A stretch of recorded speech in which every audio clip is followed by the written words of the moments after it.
Praise the Lord. एक बार फिर से प्रभु का धन्यवाद करते हैं आज की सुबह के लिए कि सच में प्रभु ने हमें ये मुबारक सुबह दी कि हम उसका धन्यवाद कर सके। और धन्यवाद करते हैं आप सबों के लिए जो ऑनलाइन सर्विस हमारी अटेंड करते हैं हर संडे अपने घरों में उपस्थित होकर।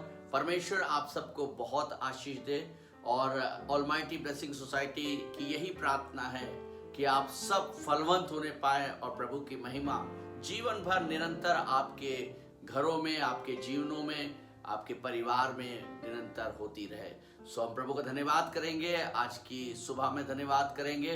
आइए एक स्पेशल गवाही को सुनेंगे, उसके बाद हम आराधना में चलेंगे और उसके बाद प्रभु के वचन की तरफ चलेंगे जो हमारे लिए हमको बल देता है और सामर्थ देता है कि हम प्रभु के महिमा को देखने पाए।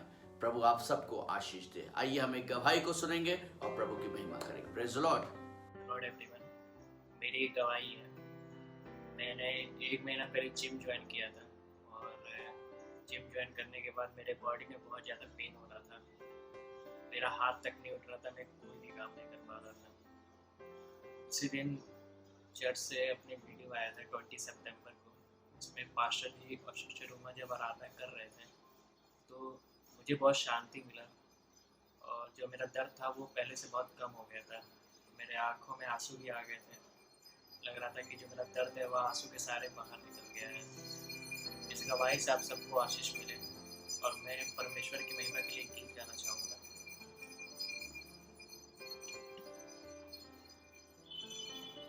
प्रभु का धन्यवाद करूँगा, उसकी संगति में चलता रहूँगा। कहाँ चलूँगा मैं, जय जरूर पाऊँगा। कहाँ चलूँगा मैं, जय जरूर पाऊँगा। प्रभु का धन्यवाद करूँगा। ना देगी मुझे दुनिया कभी भी वो सिंगार शांतियाँ मेरे यीशु के साथ तेरे संगति में सदा पूरी खुशी मुझको। प्रभु का धन्यवाद करूँगा, उसकी संगति में सदा रहूँगा। कहाँ चलूँगा मैं, जय जरूर पाऊँगा। कहाँ चलूँगा मैं, जय जरूर पाऊँगा। प्रभु का धन्यवाद करूँगा। मेरी जिंदगी की हर परेशानी में भूल जाता है आशा का दौर। कभी ना डरूंगा, कभी ना हारूंगा, नए जान भी देना पड़े। प्रभु का धन्यवाद करूँगा, उसकी संगति में सदा रहूँगा। कहाँ चलूँगा मैं, जय जरूर पाऊँगा। कहाँ चलूँगा मैं, जय जरूर पाऊँगा। प्रभु का धन्यवाद करूँगा। Praise the Lord. सबको जय मसीह की। एक बार फिर से प्रभु का धन्यवाद करते इस मुबारक सुबह के लिए और सच में धन्यवाद देते कि उसने हमें ये मौका दिया कि हम फिर से अपने घरों में, अपने स्थानों पर बैठकर प्रभु की स्तुति और महिमा करने पाए। आइए थोड़े समय के लिए प्रभु का धन्यवाद करेंगे। और सच में मेरे प्रियो, एक ही भेंट से वो खुश होता है, वो हमारे रुपए की भेंट से खुश नहीं होता है, बल्कि वो धन्यवादिता रूपी भेंट से खुश होता है। तो आइए हम प्रभु का धन्यवाद करेंगे, उसकी महिमा करेंगे क्योंकि वो महिमा के योग्य है। हालेलुया। सो आइए हम प्रभु का धन्यवाद करेंगे। प्रभु का धन्यवाद करूंगा, उसकी संगति में सदा रहूंगा। कहाँ चलूंगा मैं, जय जरूर पाऊंगा। कहाँ चलूंगा मैं, जय जरूर पाऊंगा। प्रभु का धन्यवाद करूंगा। सब लोग उसकी संगति में सदा रहूंगा। कहाँ चलूंगा मैं, जय जरूर पाऊंगा। कहाँ चलूंगा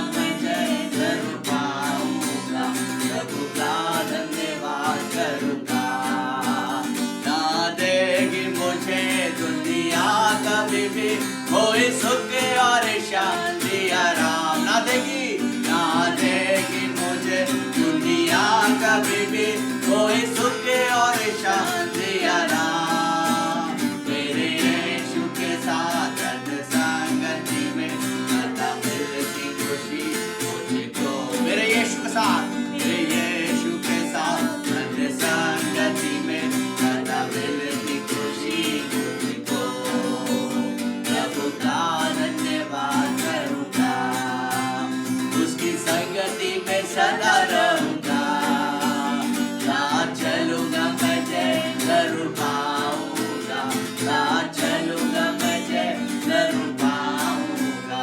प्रभु का धन्यवाद करूँगा। मेरी जिंदगी की हर परेशानी में खुल जाता है आशा का द्वार। मेरी जिंदगी की हर परेशानी में खुल जाता है आशा का द्वार। कभी ना डरूंगा, कभी ना हटूंगा, चाहे जाने दीजिए ना पड़े। मिलकर कभी ना डरूंगा, कभी ना हटूंगा, चाहे जाने दीजिए ना पड़े। प्रभु का धन्यवाद करूंगा, उसकी संगति में सदा रहूंगा।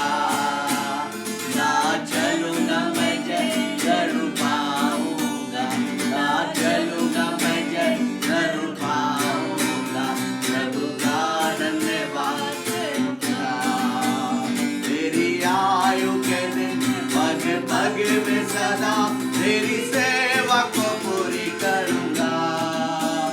तेरी आयु के दिन पग पग में सदा तेरी सेवा को पूरी करूंगा।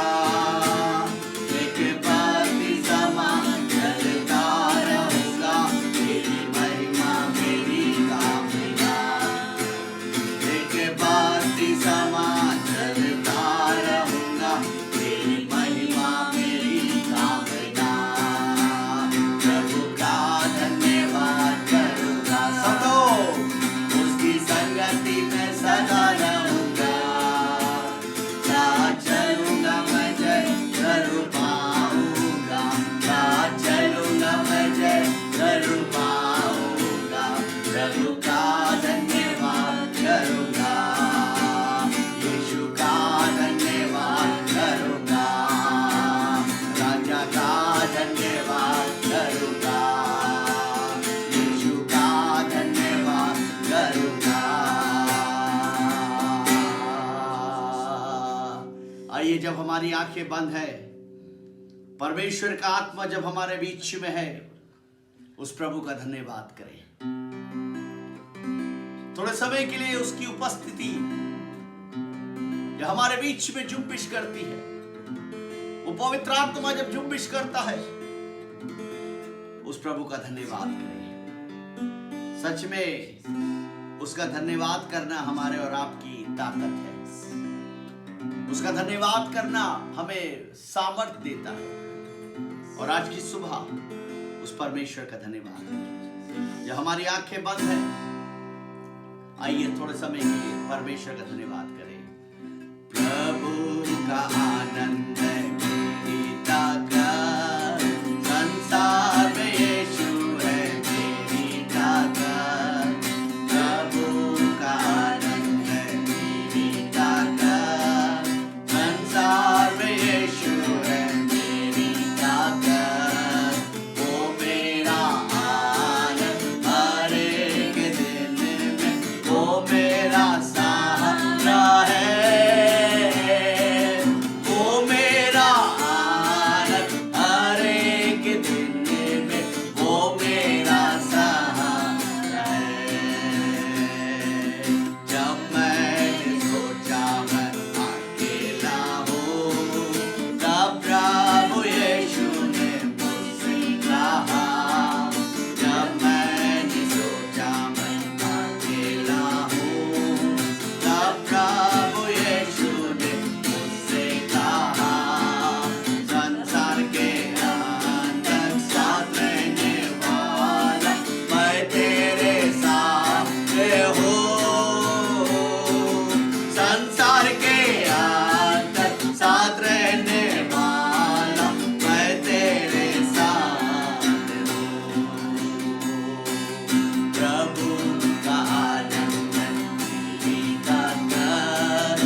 हमारी ताकत है। और जब हम निर्बल होते हैं तभी हम जोरावर होते हैं। वो हमें जोरावर करता है, क्योंकि उस समय हम अपनी सामर्थ के द्वारा खड़े नहीं होते, हम अपने प्रभु के अनुग्रह के द्वारा खड़े होते। उसके अनुग्रह के द्वारा हम बल को प्राप्त करते, सामर्थ को प्राप्त करते। और आज की सुबह जब परमेश्वर का आत्मा हमारे बीच में है, उसकी आराधना, उसकी स्तुति जब हम कर रहे हैं, भले हम कितने ही कमजोर क्यों ना हो, कितने ही निर्मल क्यों ना हो, उसका आनंद हमारी ताकत है। ओरी खरबा ओ रबा रबा शंदर रबा ओ रबा शंदर रबा ओ धन्यवाद। आइए हम लोग सब प्रार्थना में चलेंगे। जब हमारी आंखें बंद है, परमेश्वर का आत्मा हमारे बीच में, जब वो हमारा बल है, हमारी ताकत है, हम उसका धन्यवाद करें। आइए हम लोग सब प्रार्थना में चलेंगे प्रभु की महिमा। सच में वो स्तुति के योग है। हालेलुया रखा रबा शंदर रबा। धन्यवाद यीशु, स्तुति हो यीशु, स्तुति हो। Hallelujah hallelujah. धन्यवाद पिता परमेश्वर, धन्यवाद करते हैं आपकी उपस्थिति के लिए। धन्यवाद करते हैं वाकई परमेश्वर, जिस तरह आप प्रार्थनाओं को सुनते हैं परमेश्वर, उसका उत्तर देते हैं परमेश्वर, अपनी उपस्थिति से भरते हैं। हम धन्यवाद करते हैं परमेश्वर, हम धन्यवाद करते हैं जिस तरह आपने हम सबों को अपनी शांति दिया परमेश्वर। धन्यवाद करते हैं परमेश्वर, जिस तरह आपने अपने आप को बलिदान किया हमारे खातिर परमेश्वर। हम धन्यवाद करते परमेश्वर उस महान लहू के लिए परमेश्वर, जो आपने हमारे खातिर आपने बहाया परमेश्वर। हम धन्यवाद करते हैं उस जीवित वचन के लिए परमेश्वर, जो हर दिन हमें बल देता है परमेश्वर। जब आज भी परमेश्वर हम आपके जीवित परमेश्वर वचन को सुनने जा रहे हैं, तो उन्हें हम सबों के हृदय को तैयार कर परमेश्वर। अगर किसी प्रकार की कोई चिंता पाई जाती है, कोई बोझ पाया जाता है, कोई निराशा पाई जाती है, तो ऐसी तमाम बोझ चिंताओं को दूर कर परमेश्वर, ताकि हम परमेश्वर पूरे मन से परमेश्वर आपके जीवित वचन को सुनने वाले हो सके। होने दे परमेश्वर, अगर किसी के जीवन में किसी प्रकार की कोई दर्द या बीमारी पाई जाती है, तो ऐसे तमाम दर्द और बीमारी से छुटकारे को दे परमेश्वर, ताकि हम सब स्वस्थ शरीर के साथ आपके जीवित परमेश्वर रोटी को परमेश्वर जीवित वचन को लेने वाले हो सके। प्रार्थना करते परमेश्वर, आपके दास को आपके हाथ सौंपते हैं। पवित्र आत्मा अपने नियंत्रण, अपने कब्जा को ले परमेश्वर, और जैसा आप चाहते हैं वैसा सब कुछ होने पाए। और परमेश्वर सभी बातों में आपको आदर महिमा मिलने पाए। सभी बातों के लिए हम धन्यवाद करते हैं। आगे की आराधना को आपके हाथ सौंपते हैं। प्रार्थना यीशु मसीह के नाम से मांगते हैं, सुनो कबूल कर। आमीन आमीन आमीन। हेलो, प्रेज द लॉर्ड, जय मसीह की। आज फिर से सारे भाइयों और बहनों जो ऑलमाइटी सोसाइटी ब्लेसिंग की इस चैनल के द्वारा जुड़े हुए हैं, मैं आपको वेलकम करता हूं। और आज का जो प्रभु का कलाम है, उसको पढ़ने से पहले मैं सभी भाई और बहनों से गुजारिश करता हूं कि आप इसे नोट्स करें, क्योंकि आज का जो ये वचन है वो मेरे लिए लाइफ चेंजिंग मोमेंट था, और आपके लिए भी एक लाइफ चेंजिंग सर्मन होगा।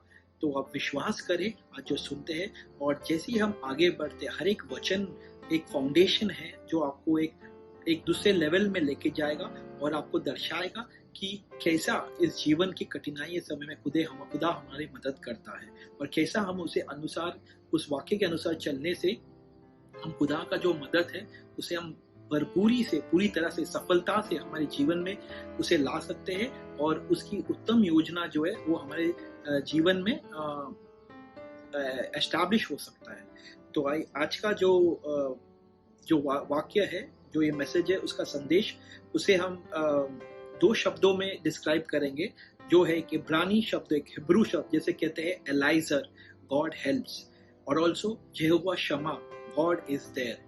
ये हिब्रू का जो वर्ड है एक अनॉइंटिंग शब्द है, जो एक ही शब्द में सारा दर्शाता है कि वो क्या अनॉइंटिंग है और कैसा उसका उत्पन्न। जैसे लास्ट टाइम मैंने तुशिया बताया था, तुशिया यानी गॉड्स विजडम, हमारी बुद्धि नहीं, खुदा की बुद्धि, और खुदा की बुद्धि से हम वो कार्य करते हैं। बहुत सारे टाइम हम सोचते हैं कि इसे हमें जरूरत नहीं है, उसे हमें नहीं, लेकिन जैसे कोई हम बीमार पड़ते हैं, जैसे हम डॉक्टर का हमें कोई दवा देता है तो उसमें एक नाम लिखा रहता है, वो दवा खाने से ही आपको वो पीड़ा से, आप कोई गलत दवा नहीं ले सकते तो वो पीड़ा आपकी जरूरत नहीं। वैसी जैसे ये फेथ में, जब ये क्रिश्चियन लाइफ में है, जब भी आप एक मसीह के लोग हैं तो वहाँ एक सही चीजों का उपयोग करते, एक सही वाक्य का उपयोग करते, जो आप परेशानी से जा रहे तो उससे आपको छुटकारा मिलता है। तो आज जैसी है ये Eliezer, God will help and Jehovah Shammah, God is there. जैसे कि बाइबल में कहता है एक विश्वासी जीवन में जो वो अंगीकार करता है उसके मुंह से, उसे वो प्राप्त कर लेता है। तो ये अंगीकार कैसे करना है ये वाक्य दर्शाता है, Eliezer, how God will provide you, how he will help you to possess the right thing। जैसे आप सही चीजें करते हैं तो सही चीज ग्रहण करते हैं। कभी कभी हम गुस्से में, हम पीड़ा में, कभी हम गलत चीज कुछ ग्रहण करते हैं तो उसका कैसा नतीजा गलत निकलता है। तो इसीलिए God will help, Eliezer, the Eliezer anointing जो आपको आज मिलने वाला है, जो आप ग्रहण कर सकते हो, वो ये है। तो आइए मार्क चैप्टर 1 वर्सेस 32 और 34 में जाते हैं। मार्क चैप्टर 1 वर्सेस 32 और 34, उसमें कुछ ऐसा लिखा है, संध्या का समय सूर्यास्त के बाद लोग अस्तदा जिनमें दुष्ट आत्माएं थी वो लोगों को यीशु के पास लाने लगे। सारे नगर ही द्वार पे इकट्ठा हो गया और मसीह यीशु ने विभिन्न रोगों से पीड़ित उनके को स्वस्थ किया और उनके दुष्ट आत्मा को भी निकाला। वो दुष्ट आत्मा को बोलने नहीं देते क्योंकि वे उन्हें पहचानते थे। इस वचन में ये कहता है कि जैसे खुदा इस जीवन में आए, हमें सब चंगाई करने, हमें एक उत्तम योजना जो खुदा ने हमें दी थी उसे एस्टैब्लिश करने के लिए।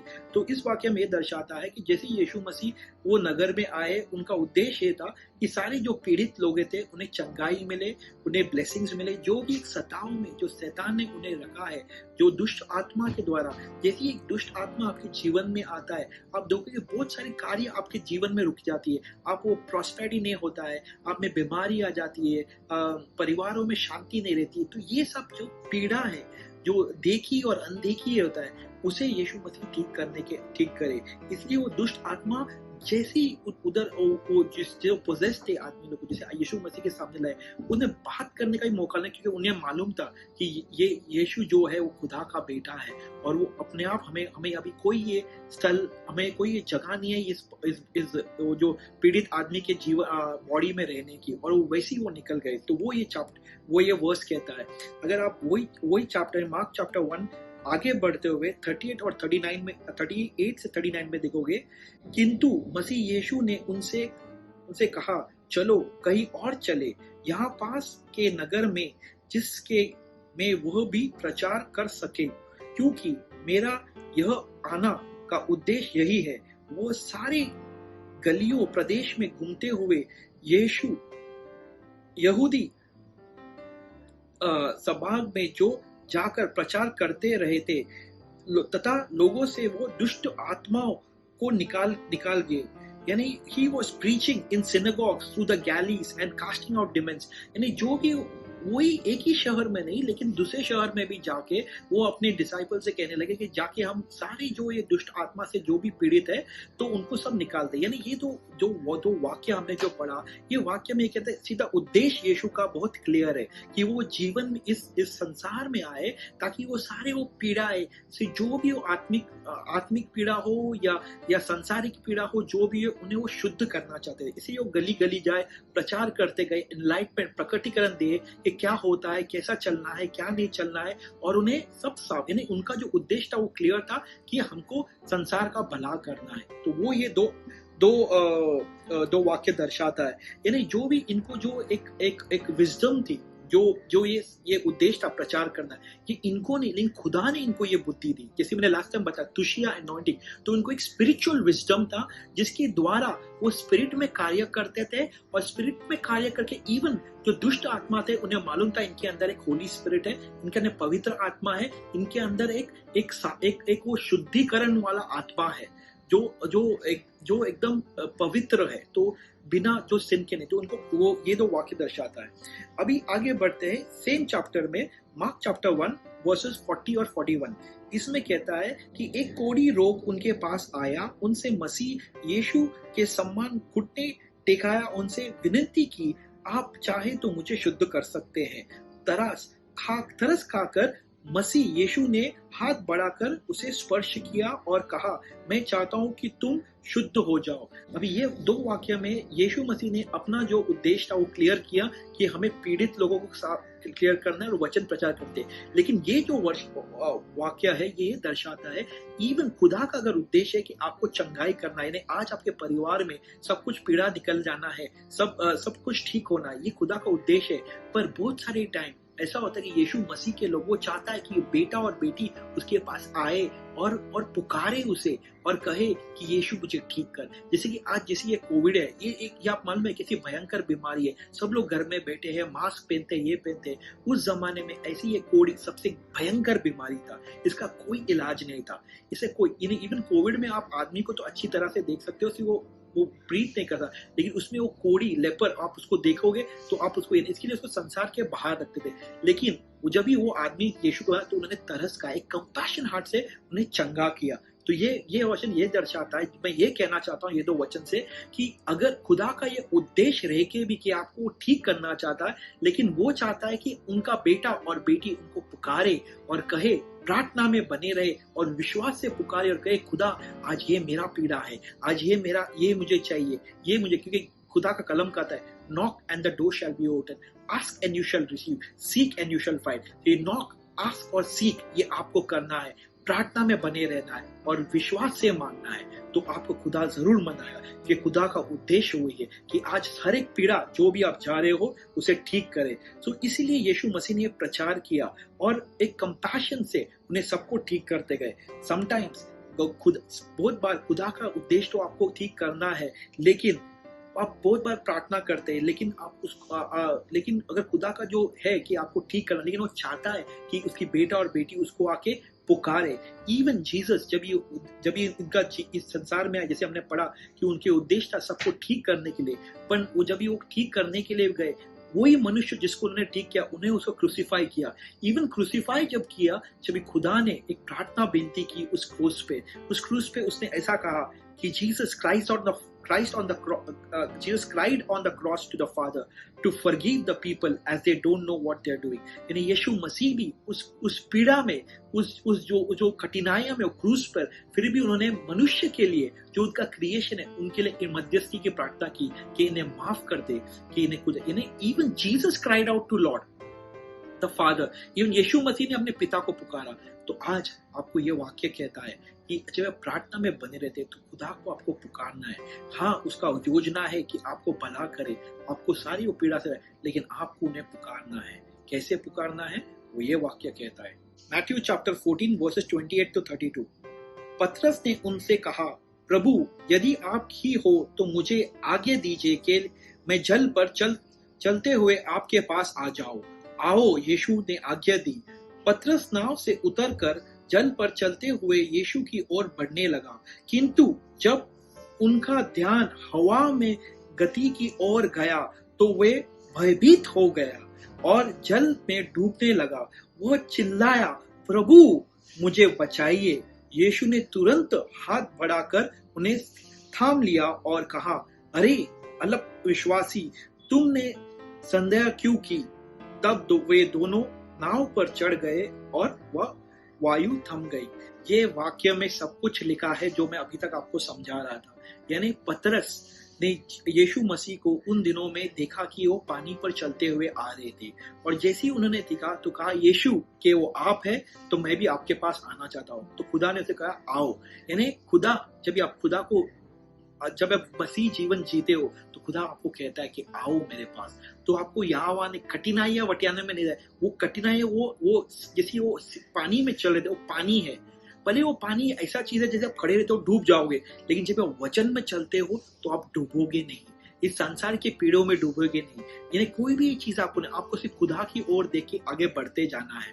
लेकिन क्या होता है, जैसी पतरस ने जैसे वो वायु को देखा, तो वायु ये दर्शाता है कि इस संसार की जो पीड़ा है, जो मुश्किलें है, जो एग्जाम से जो शैतान हमके ऊपर फेंकता है, तो जैसे ही ये सब मनते हम भयभीत हो जाते हैं, हमारा विश्वास डगमा जाता है। और वो विश्वास जब भी डगमाता है, हमारी नजर जो यीशु मसीह की तरफ है वो एक वो एक फेड आउट हो जाता है और उससे हम पानी में डूब जाते हैं। पानी में डूबना मतलब वो पीड़ा में डूब जाते हैं। इवन जब हम पीड़ा में डूबते हैं तो हमें वो कठिनाइयां घेरते हैं क्योंकि हमारा विश्वास कमजोर हो जाता है। लेकिन जब भी आप वो कमजोर होके वहां से भी आप पुकारोगे कि यीशु मुझे बचाओ, जैसे पतरस ने चिल्लाया भयभीत होके, तो तुरंत यीशु मसीह ने अपने हाथ बढ़ाया और उसे खींच बार किया। तो ये वाक्य ये दर्शाता है कि इवन जब भी आप विश्वासी बनते हो और जब आपको टेस्ट जब भी आपके जीवन में आता है, तभी आपका विश्वास जब भी डगमगा जाता है और आप डूबने लगते हो पीड़ा में, वो बीमारी में, वो चाहे फाइनेंशियल लॉस हो या अशांति में, लेकिन वो अशांति, वो पीड़ा, वो स्ट्रॉम में भी आप जब यीशु मसीह को पुकारते हो तो यीशु तुरंत आपको बचाने आ जाता है। ये आपका एक बेटा और बेटी जो यीशु मसीह में है, ये आपका एक हक है, ये आपका एक विश्वास है जिससे आपको प्रभु करते हैं। और प्रभु पतरस को पूछता है कि क्या आप क्यों आपने वो एक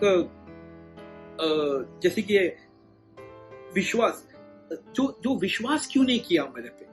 जब भी आप विश्वास करते हो, आपको पूरा विश्वास करके चलना है कि भले कोई भी कठिनाइयां आता है, कि वचन कहता है trials and tribulations are part of believers life, but if you believe in God they will not destroy. यानी कठिनाई आपके जीवन में आओगे, लेकिन आप विश्वास करोगे तो आप उससे टूटोगे, आप वो टूट नहीं जाओगे, आप प्रभु अपने आप बने रहोगे, आप खड़े रहोगे प्रभु में।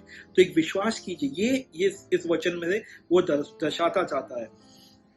क्योंकि इवन रोमन्स 1:16-17 में कहता है, for in the righteousness of God is revealed from faith to faith as is written, the just shall live by faith. यानी विश्वासी एक विश्वास से जीवित रहेगा, वो कोई और से नहीं। यानी कठिनाई कुछ भी आने दो, लेकिन आप विश्वास में बने रहोगे तो आप विश्वास से खाली जियोगे नहीं, पर पूरी मल्टीप्लाई होगे और एक फ्रूटफुल लाइफ का भी आनंद लोगे। क्योंकि इवन पीटर जब उसने बुलाया, जैसे मैंने आपको कहा, तो वो जीसस ने उसके आंसर दिया उसको। सो आज इवन Proverbs chapter 6:2 में कहता है, Have you been caught by your own words, trapped in your own promises? यानी आप जो अंगीकार करते हो, जैसे मैंने बोला, जैसे आप कोई गलत चीजें अंगीकार, जो आप कठिनाइयों में रहते हो, या पतरस ने तो खुदा को बुलाया, लेकिन जब आप कठिनाइयों में रहते हो, अरे खुदा तो है ही नहीं, अरे खुदा कहाँ है, खुदा क्यों नहीं मेरे को बता रहा है, खुदा है तो कोई, ये आप जो अंगीकार करते हो गलत, इससे वो गलत चीजें ही होगा। लेकिन आप इवन ट्रायल पर सही चीज करते हैं, खुदा हमारे साथ है, खुदा हमको मदद करेगा, तो खुदा आपको जरूर मदद ही नहीं करेगा, लेकिन आपको डबल अनॉइंटिंग जैसा जोब को, जैसे उसने अपने प्रार्थना की, खुदा में प्रार्थना विनती की, इवन आपने वो दुविधा ने खुदा को कोसा नहीं, लेकिन प्रार्थना विनती की, तो उसे खुदा ने डबल पोषण दिया। तो वो ये दर्शाता है। आप इवन मैं अभी सारे इस पे जाकर समय कम है, तो इवन जर्माया चैप्टर 1 वर्सेस 1-2, आप पूरा एक जर्माया के चैप्टर पूरे वर्सेस पढ़ोगे, जर्माया चैप्टर 1 का पूरा ये चैप्टर पढ़ लोगे, तो उसमें बहुत सारी चीज जो आपको है ना एक अनोखा प्रकटीकरण मिलेगा, जिससे खुदा आपने बताया कि आप इस दुनिया में आने से पहले माँ की कोख से खुदा आपको जानता है।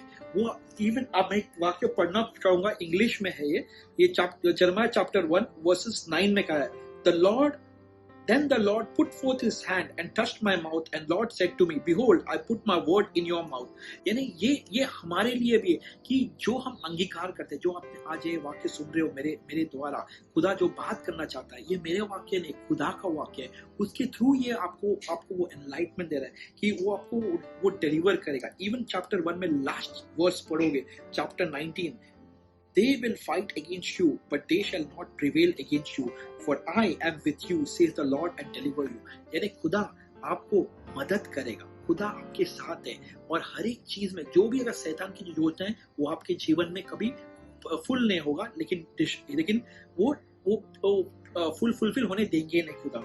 लास्ट चैप्टर मैं बोलूंगा, इसके हम खत्म करेंगे, एफिशियंस चैप्टर 1:17 और 18। इसमें कहता है that I keep asking that God, our Lord Jesus Christ, the glorious Father, may give you the spirit of wisdom and revelation, so that you may know him better.